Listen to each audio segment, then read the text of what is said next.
So students, अगर आपको English पढ़ना बिल्कुल नहीं आता है और आप चाहते हैं कि बिल्कुल आसान तरीके से इंग्लिश पढ़ना आप सीख जाए, तो इस वीडियो का अगर आप लोग शुरू से लास्ट तक देखेंगे तो आपको इसमें बहुत कुछ सीखने को मिलेगा कि कैसे कोई बिगिनर स्टूडेंट्स शुरू से इंग्लिश पढ़ना सीखता है। सो स्टूडेंट्स, इस वीडियो में हम बिल्कुल बेसिक तरीके से ही इंग्लिश पढ़ना सिखाया है। इस वीडियो में हम एक एक वर्ड का मीनिंग भी बताए हैं और एक एक वर्ड का उच्चारण भी लिखकर बताए हैं, जिससे अगर आपको किसी वर्ड का सही उच्चारण करने नहीं आता है तो उसे आप देखकर भी सही उच्चारण कर सके।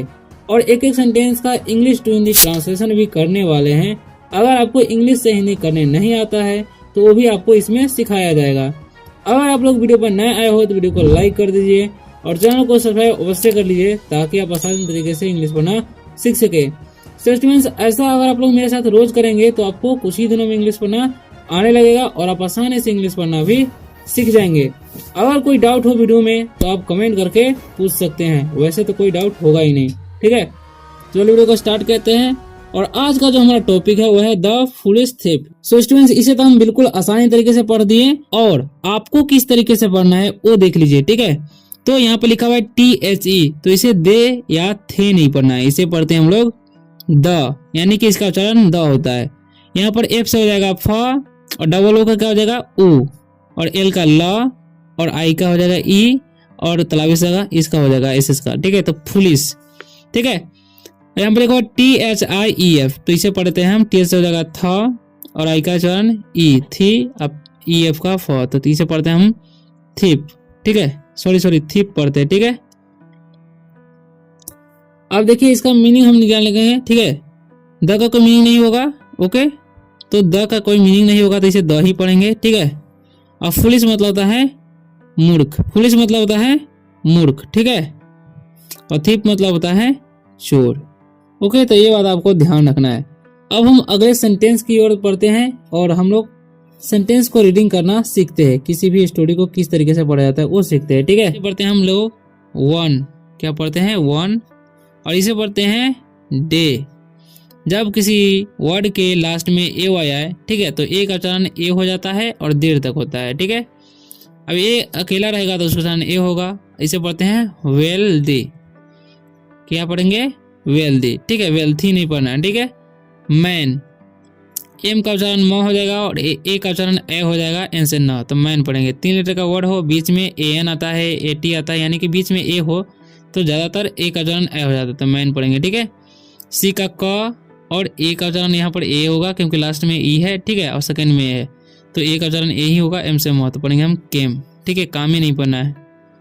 टू नहीं पढ़ना है। ठीक है, अकवर्स, इसे पढ़ेंगे हम अकवर्स कोट। ठीक है, इन होप, इसे होप पढ़ता है, होपे नहीं। ठीक है, ओ का उच्चारण ओ होता है, अब पी का प और ई का उच्चारण नहीं होता है। ठीक है, टू गेट, 3 लेटर का वर्ड हो, बीच में ई रहता है तो ज्यादातर ई का उच्चारण ए होता है। ठीक है, तो गेट पढ़ेंगे। हेल्प, इसे पढ़ेंगे हम हेल्प। ठीक है, एच से ह और ई का ए, LP से प, तो हेल्प। फ्रॉम, इसे पढ़ते हैं हम फ्रॉम बीरबल। ठीक है, इसे पढ़ेंगे बीरबल। ओके, अब हम इसका मीनिंग जान लेंगे, यानी कि सभी वर्डों का मीनिंग जान लेते हैं। ठीक है, तो वन मतलब क्या होता है, वन मतलब होता है एक। ठीक है, डे मतलब होता है दिन और एक मतलब ए मतलब एक होता है। ठीक है, वेल्दी मतलब होता है धनवान, जिसके पास ज्यादा धन हो। ठीक है, मैन मतलब आदमी, के मतलब आया, ये वर्ब का दूसरा रूप है। ठीक है, तो ये पास्ट में चला जाएगा। टू का कोई मीनिंग नहीं होगा, टू मतलब ऐसे में से होता है। ठीक है, को भी कहते हैं। अकबर से मतलब होता है अकबर का या अकबर के। ठीक है, यानी कि जब भी किसी वर्ड में स्टॉपेज लगा रहे तो उसका मतलब का के की हो जाता है। ठीक है, तो अकबर के। कोट मतलब होता है दरबार। ठीक है, इन मतलब होता है में। होप मतलब होता है आशा। टू गेट मतलब पाने को। ठीक है, हेल्प मतलब होता है मदद। ठीक है, मदद। और फ्रॉम मतलब होता है से। बीरबल मतलब बीरबल, क्योंकि नाम है तो बीरबल ही होगा। ओके, अब हम इसका इंग्लिश टू हिंदी ट्रांसलेशन कर लेते हैं। ठीक है, देखिए यहाँ पर लिखा हुआ है वन डे। वन डे का मतलब होता है एक दिन। A wealthy man came to Akbar's court, यानी कि एक धनवान व्यक्ति अकबर के दरबार में आता है, ठीक है, यानी कि आया, ठीक है। देखिए, in hope to get help from Birbal, यानी कि इस आशा में कि बीरबल से मदद पा सके, ठीक है। द मैन सस्पेक्टेड, इसे पढ़ते हैं हम सस्पेक्टेड, ठीक है, इसे सस्पेक्टेड नहीं पढ़ना है। That one of his servants, ठीक है, सर्वेंट्स हैड स्टोलन, स्टोलन, ठीक है, ये वर्ब का तीसरा रूप है, ठीक है, फ्रॉम हिम। ओके, अब इन सभी वर्डों का हम क्या करते हैं, मीनिंग जान लेते हैं, ठीक है। तो द का कोई मीनिंग होता ही नहीं है। मैन मतलब होता है आदमी,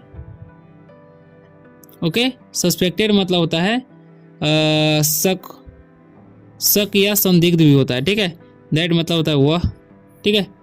और वन मतलब होता है एक, ऑफ मतलब का, हिज मतलब उसके, सर्वेंट्स मतलब नौकर, ठीक है।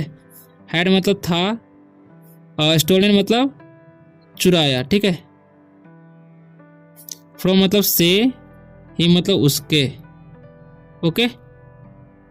अब देखिए इसका हम इंग्लिश टू हिंदी ट्रांसलेशन कर लेते हैं। The man suspected that one of his servants had stolen from him, यानी कि उस आदमी को शक था कि, यानी कि उसके एक चोर ने उसके चोरी की है, ठीक है। The clever, clever Birbal, Birbal thought, इसे पढ़ते हैं थॉट, जे साइलेंट आता है, ठीक है, ऑफ ए प्लान, ठीक है, and gave all the merchants servants sticks, ठीक है, स्टिक्स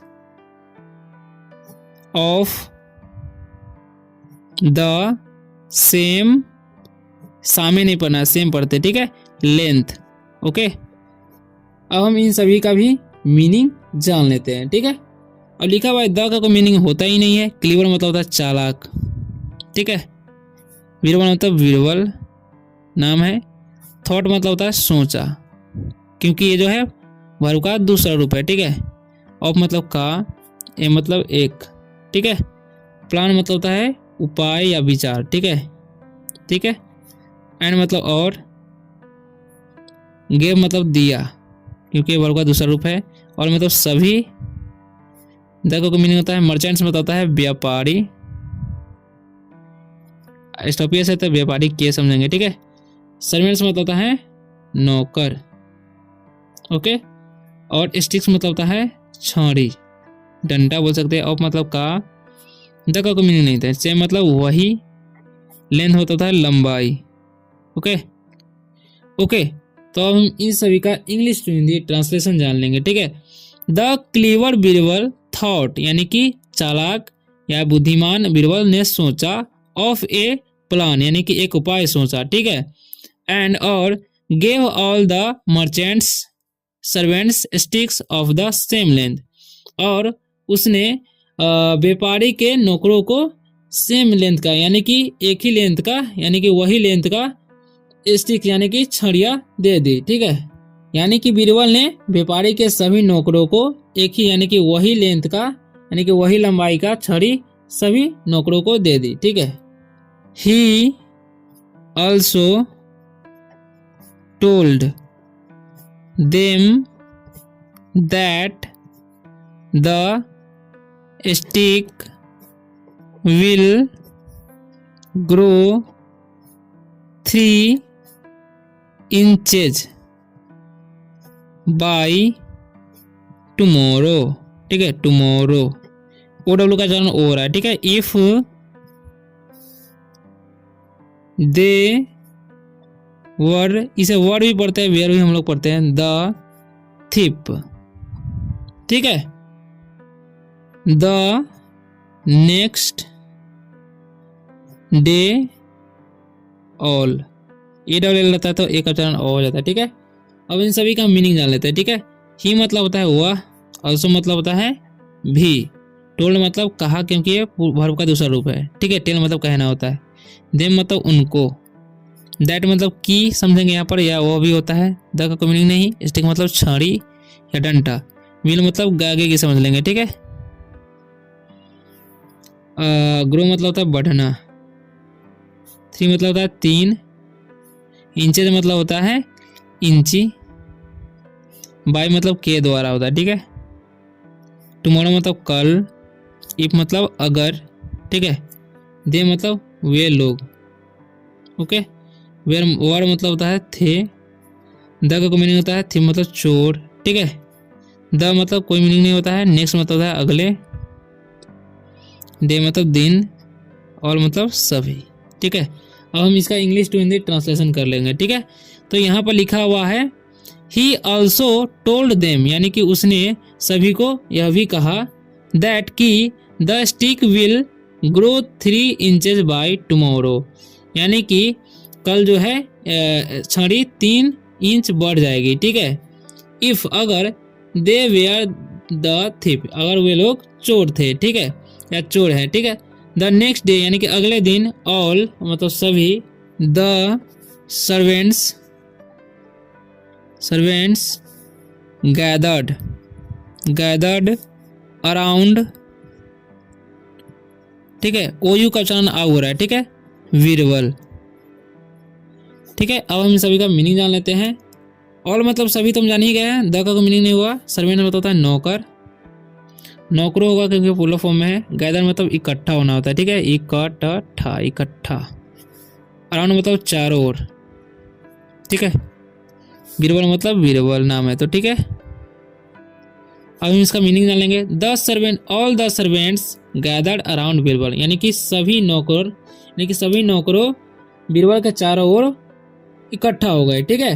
ही नोटिस्ड, ठीक है,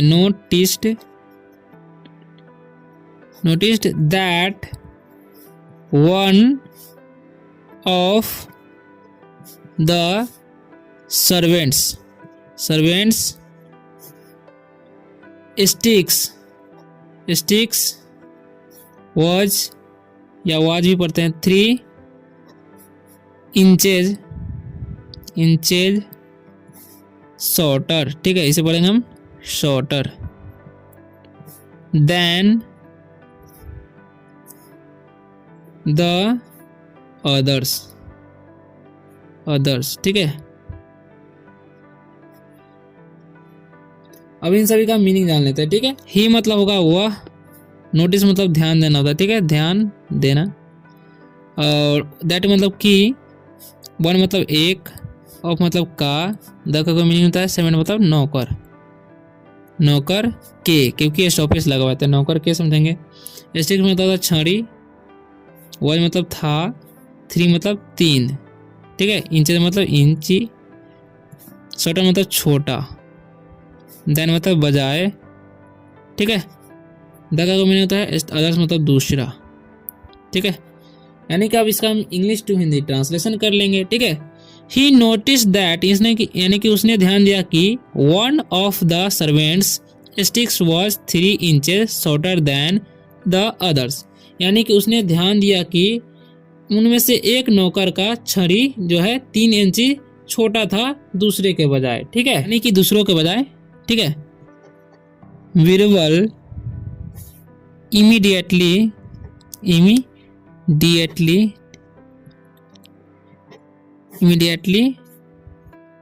अंडरस्टूड, ठीक है, अंडरस्टूड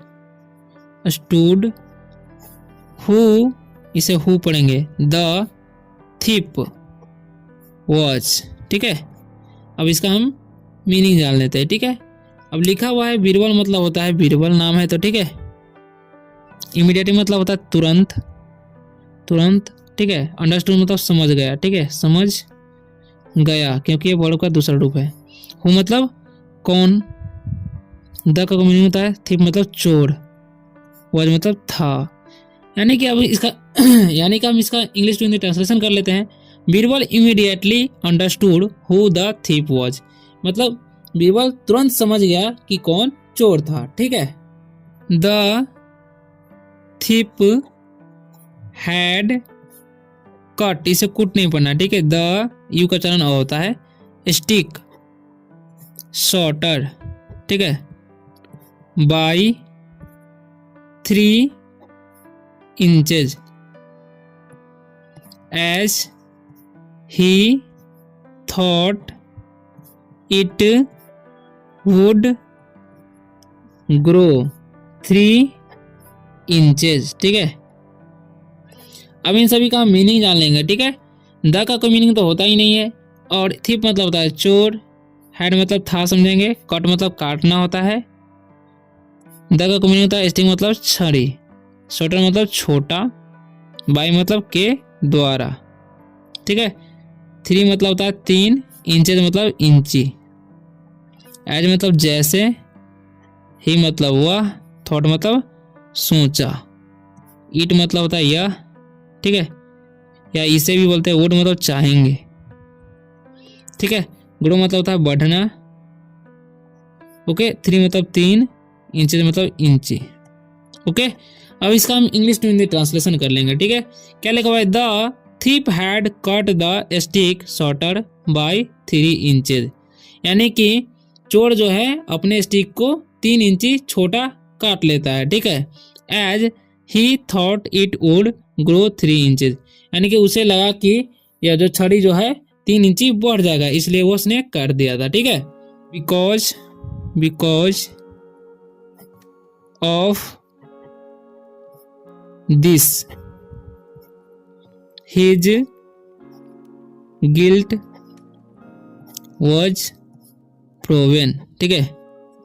अब इसका मीनिंग जान लेंगे, ठीक है। बिकॉज मतलब होता है क्योंकि, ऑफ मतलब का, दिस मतलब यह, हिज मतलब उसके, गिल्ट मतलब होता गिल्ट मतलब दोषी, वॉज मतलब था, प्रोवन मतलब सिद्ध, ठीक है। Because of this his guilt was proven, क्योंकि उसका दुष्ट सिद्ध हो गया था, यानी कि उसका दुष्ट सिद्ध हो गया था, ठीक है। तो आशा करता हूँ कि आप लोगों को ये वीडियो बहुत ही अच्छा लगा होगा, और अच्छा लगा तो वीडियो को लाइक एंड चैनल को सब्सक्राइब करते जाइएगा, ताकि आप इसी तरह से इंग्लिश पढ़ना सीख सके और मैं आप लोगों को सिखाता रहूँ। तो मिलते हैं अगले वीडियो में, तो बाय, टेक केयर। और आपको अगर वर्ड का उच्चारण नियम सीखना है तो इससे यहाँ पर एक वीडियो शो हो रहा होगा।